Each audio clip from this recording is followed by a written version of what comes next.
Well, when I got out of active duty, I was 20. And turned around, bought my house, bought my car. My car costed more than my house. And I got married.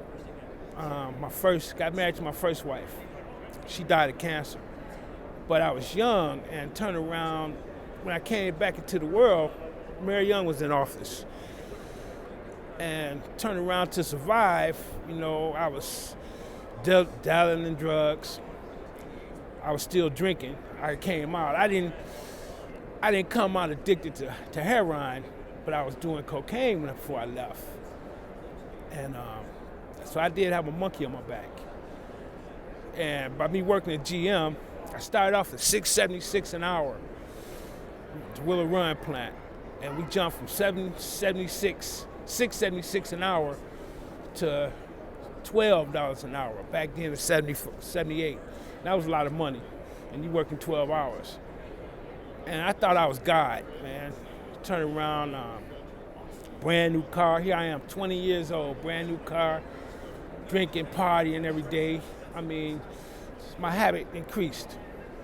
And after 17 years, I got fired from General Motors. And at the time, I had 3 kids. I had 4 kids growing up, 4 kids growing up and everything. And I said, I told the foreman I would sell pop bottles.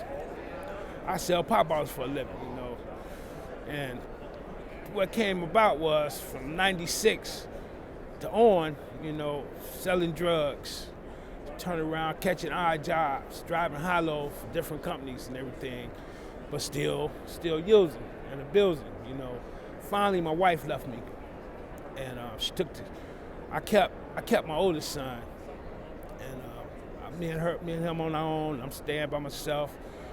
Then it came down to 2000, up until I still had my house, but my house was in foreclosure, so I was squatting.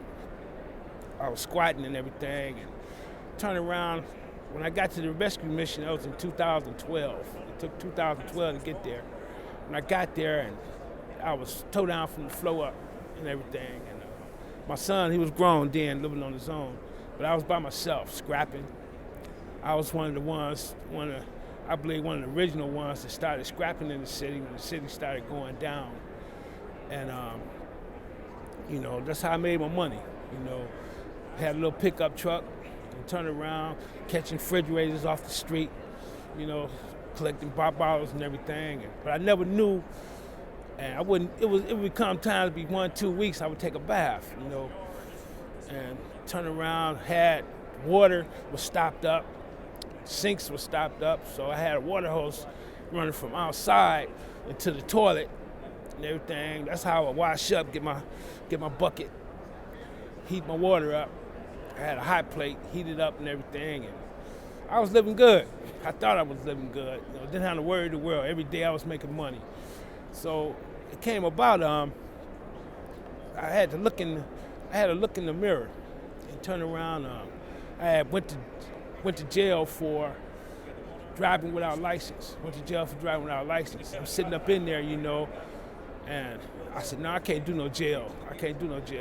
Like I had an awakening, but I didn't know it at the time. So I called the rescue mission. And when I got there, I had a chip on my shoulders, and I didn't know nothing about the VA. I didn't know how, I didn't know my right foot from my left foot. I didn't know how to get back on track. I mean, for 30 years, I didn't know how to get back on track.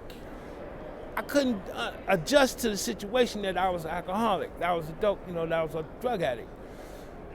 So when I got to the rescue mission, the first thing this counselor told me, and I'll never forget him, he told me, he said, sit down.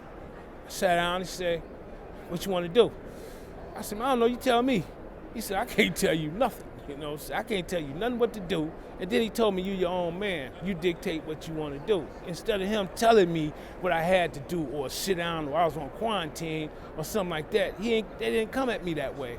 They came at me like a man. The decision is yours to make. Look at what you're missing, And I had a beautiful counselor. He showed me what I was missing and what I was messing up in my life. Detroit Public Television is proud to honor veterans by sharing their stories of service.